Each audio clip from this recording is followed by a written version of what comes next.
సంవత్సరాల తరబడి వినగలుగుతారా? వినలేం మాతాజీ. ఎందుకంటే అది భౌతికమైనది.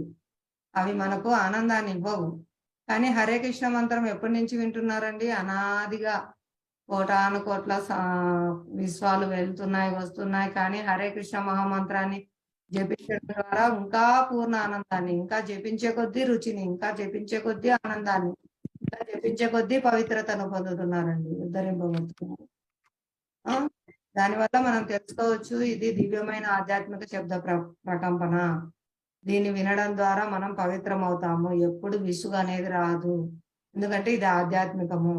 అదే భౌతికమైన పాటలు, భౌతికమైన డైలాగులు మనం వినలేము. కానీ ఒకదాంతో తృప్తి కూడా చెందలేరు. వాళ్ళు ఎన్నో మారుస్తున్నారు. ఎన్నెన్నో కొత్త కొత్త కథలు, కొత్త కొత్త స్క్రిప్ట్లు, కొత్త కొత్త డైరెక్టర్లు, కొత్త కొత్త నటీనటులు, కొత్త కొత్త పాటలు పిచ్చి పిచ్చిగా వస్తూనే ఉన్నాయి. కానీ ఎందులో తృప్తి లేదు.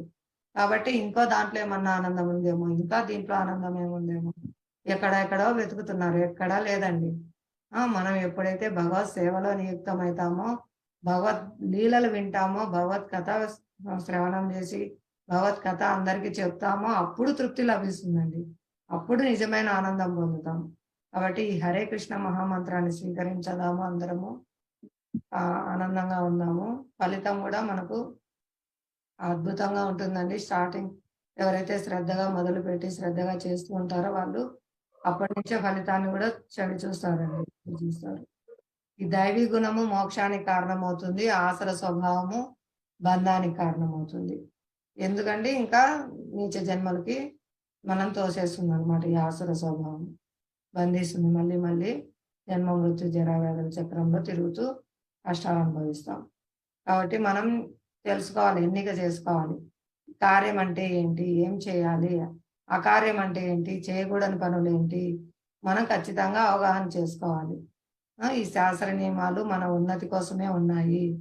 శాస్త్ర నియమాలు ఎందుకు ఉన్నాయండి? మనల్ని ఉన్నతి మార్గంలో నడిపించడానికే ఉన్నాయన్నమాట. కాబట్టి ప్రతి ఒక్కరూ శాస్త్రంలో ఏం చేయాలని చెప్పబడింది, ఏం చేయకూడదని చెప్పబడింది, ప్రతి ఒక్కరూ తెలుసుకొని దాని ప్రకారం వర్తించాలండి. లేకపోతే ఖచ్చితంగా శిక్ష అనుభవిస్తాము. ఇక్కడ పోలీసు నుంచి తప్పించుకోవచ్చు. ప్రకృతి ఎంత కఠినమైంది చెప్పుకున్నాం కదండి.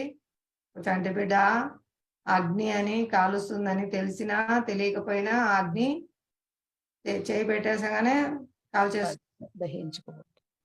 అదే అండి. కాబట్టి ఈ ప్రకృతి చాలా నియమాలు కఠినంగా ఉంటాయి. మాకు తెలియక చేసినాము, ఇవన్నీ ఎక్స్క్యూజ్ ఏమి ఉండవండి. ఖచ్చితంగా శిక్ష అనుభవించాల్సిందే. కాబట్టి మనం తప్పకుండా శాస్త్రాన్ని అనుసరించాలి.